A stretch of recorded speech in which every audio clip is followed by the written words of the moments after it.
हर हर महादेव। हार्दिक स्वागत करती हूँ आप लोग का अपने चैनल पे। महादेव जी की कृपा से आप लोग सकुशल अच्छे होंगे। आज मैं बताने जा रहा हूँ सावन में शनिवार के पूजा कैसे करें। चलिए प्लीज़ मेरे चैनल पर बने रहे, मेरे चैनल को सब्सक्राइब, वीडियो को लाइक कर दें। शुरू करती हूँ वीडियो। श्रावण मास में शनिवार को 3 देवताओं श्री हनुमान जी, श्री नरसिंह जी और तथा शनि जी की पूजा की जाती है। प्रथम मैं तुम्हें श्री हनुमान जी का प्रसन्न करने की विधि बताता हूँ। सावन महीने के शनिवार को हनुमान जी को खुश रखने के लिए अभिषेक तेलों और द्वारा रुद्र मंत्रों से करें। तेल, मिर्ची, सिंदूर और शरीर में लगाए। जपा, अर्क तथा मदार की माला से पूजा कर नैवेद्य के लिए उड़द का बड़ा पकौड़ा तथा उपचारों द्वारा पूजन करें। हनुमान जी के प्रीत्यर्थ 12 नामों का जाप करें। सुबह उठकर इन 12 नामों का जाप करता है, उसे कष्ट की अनुभूति नहीं होती, उसको संपूर्ण ऐश्वर्य की प्राप्त हो जाता है। श्रावण मास में जो हनुमान जी को शनिवार की आराधना करता है, उसके शरीर ब्रज की भांति कठोर होकर मजबूत बन जाता है, उसकी बुद्धि तीव्र हो जाती है, उसके शत्रु निस्तेज हो जाते हैं, मित्रों की संख्या भी बढ़ जाती है। हनुमान जी के मंदिर में बैठकर जो व्यक्ति हनुमान कवच का 1 लाख पाठ करता है, वह अरुणा आदि सिद्धियां का साधक हो जाता है। उसके दर्शन मात्र से यक्ष, राक्षस और बेताल आदि उनके सामने नहीं ठहर पाते। अब मैं तुम्हें भगवान नरसिंह की कथा और पूजन विधि बताता हूँ। दीवार पर स्तंभ और नरसिंह का चित्र बनाकर लक्ष्मी जी सहित हल्दी सहित चंदन, नीले और पीले फूलों द्वारा पूजा करना चाहिए। खिचड़ी और हाथी चक की सब्जी की नैवेद्य का भोग लगाना चाहिए। प्रसाद ग्रहण कर ब्राह्मणों को भोजन कराना चाहिए। इसके बाद नरसिंह को तिल के तेल और शुद्ध घी से स्नान कराना चाहिए। शनिवार के दिन स्वयं सब परिवार शरीर में तेल लगाकर नहाना चाहिए। उड़द की दाल की खिचड़ी बनानी चाहिए, इससे भगवान नरसिंह खुश होते हैं। इस प्रकार श्रावण मास के समस्त शनिवार को व्रत रखें और इस व्रत में लक्ष्मी का निवास घर में हर समय रहता है। जो इस शनिवार का व्रत रखकर श्रावण मास में पूजा करता है, उस घर में लक्ष्मी धन धान की वृद्धि होती है। उस घर में लक्ष्मी जी पूरे धन धान के साथ उसके घर में वास करती हैं। प्राणी इस संसार में हर तरह का सुख भोग कर वैकुंठ को जाता है। भगवान नरसिंह के वरदान तथा प्रसाद से उनके चारों ओर कृति फैलती है। शनि देव जी का पूजा करते समय भगवान नरसिंह का नाम लेने के बाद पीपल के पेड़ के नीचे नरसिंह जी का जयकारा लगाते हुए, पिपलेश्वर नाथ का जयकारा लगाते हुए, नारायण भगवान लक्ष्मी माता का जयकारा लगाते हुए पीपल के पेड़ की पूजा करने के बाद शनि जी का पूजा करना चाहिए। इसके बाद प्रसाद और जो चढ़ाए उसके चारों ओर कीर्ति फैलती है। तो अब मैं तुम्हें शनिदेव के व्रत की कथा या उसका कथा और उसका महिमा बताती हूँ। सावन के समस्त शनिवार को शनि का जी का अगर व्रत कर रहे हैं तो व्रत ठीक है, नहीं कर रहे तो फिर भी पूजा पाठ ऐसे करें। अगर व्रत कोई भी करे तो व्रत करना है तो आप लोग व्रत कर सकती है, नहीं व्रत करना है तो पूजा पूरे भाव से करने के बाद शुद्ध शास्त्रिक शनिवार को सावन के मास में खाना वगैरह खाना चाहिए। किसी शनिवार के को शनि का जी का किसी लंगड़े ब्राह्मण या उसके न मिलने पर किसी अन्य ब्राह्मण को तिल का तेल लगाकर गर्म पानी से स्नान करावे। उसके बाद नरसिंह व्रत में बताए अनुसार अन्न से उसे भोजन कराना चाहिए। शनि के प्रीत्यर्थ तेल, लोहा, तिल, उड़द और काला कंबल दान करे। अब मैं शनिदेव के रूप रंग का वर्णन करता हूँ। शनिदेव का श्याम वर्ण है, गतिमंद है और कश्यप गोत्र है और शनि का जन्म सौराष्ट्र में हुआ था। ये सूर्य और नारायण के पुत्र है। इंद्र नीलमणि तुल्य है। इन्होंने बाण, धनुष और त्रिशूल धारण कर रखा है। इनकी सवारी गिद्ध है। इनके यम अधिदेवता हैं। इनको कस्तूरी, अगर चंदन और गूगल और नवेद में उड़द की खिचड़ी प्रिय है। शनिवार को उड़द को शाम को खिचड़ी जरूर बनाकर खाना चाहिए। पूरे परिवार खाने से ग्रह कटता है। घर में परिवार में कोई जल्दी बीमार उमार नहीं पड़ता।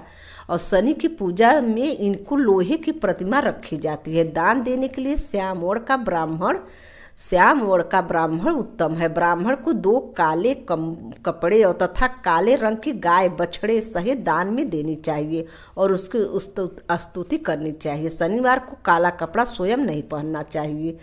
एक बार राजा नल का राज्य छिन जाने पर राजा नल ने शनिदेव की आराधना की। शनिदेव ने उन पर कृपा की और खोया राज्य वापस प्राप्त हो गया।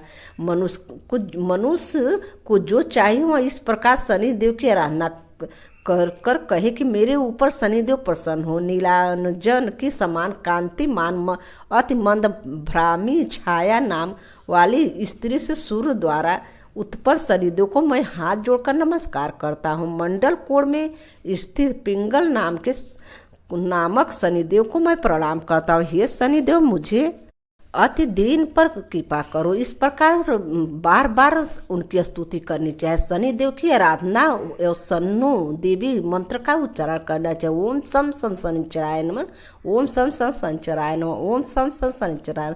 ज़्यादा शनि से पीड़ित लोग शनि जी का हवन भी कर सकते हैं। थोड़ा सा कंडा वहाँ शनि पीपल के पेड़ के थोड़ा हटकर गर्म ना लगने चाहे पाए पीपल के पेड़ के नीचे तो कंडा सुनगाकर उस पर हवन सामग्री में सरसों का तेल मिलाकर काला तिल गुड़ मिलाकर हवन करना चाहिए। 11 बार ओम सं संचराय नमः सोहा 11 बार 21 बार कर सकते हैं।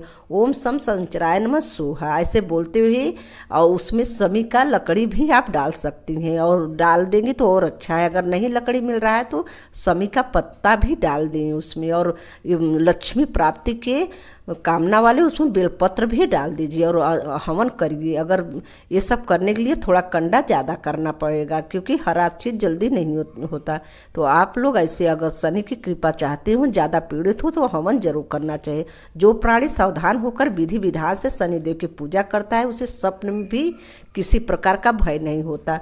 और शनि व्रत करने वाले 11 या 21 या 33 शनिवार व्रत करने के बाद उद्यापन करना चाहिए। शनिदेव जी का पूजा केवल घर में नहीं किया जाता, केवल मंदिर में ही किया जाता है। जब पीपल के पेड़ के नीचे अगर शनि का शिला हो तो वहाँ पे करिए।